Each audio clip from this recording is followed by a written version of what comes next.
मुळात शेती ही परवडते. मुद्दा क्रमांक 1. याचं कारण असं आहे की आम्ही एक ज्वारीचा दाणा लावला की आम्हाला 500-1000 दाणे मिळतात.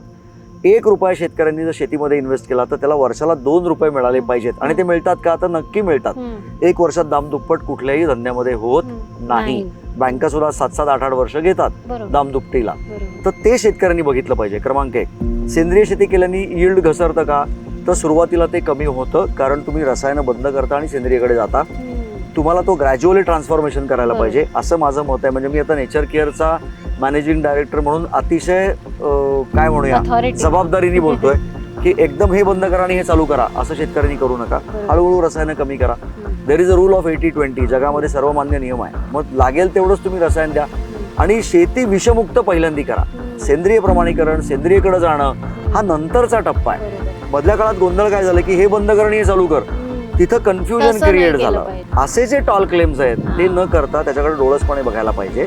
रसायनं हळूहळू कमी करत जा, त्याचा अभ्यास करा. हजार्डस केमिकल्स वापरू नका. ग्रीन मॉलिक्युल आहेत ते वापरा. बायोलॉजिकल गोष्टी आहेत, वनस्पतीजन्य कीटकनाशक आहेत, अनेक गोष्टी आहेत. याचा वापर करत तुम्ही खर्च पहिल्यांदा कमी करा, उत्पादन वाढवा, जमीन सजीव करा, जिवंत करा, श्रीमंत करा. मग ती तुमची काळजी नक्की घेईल.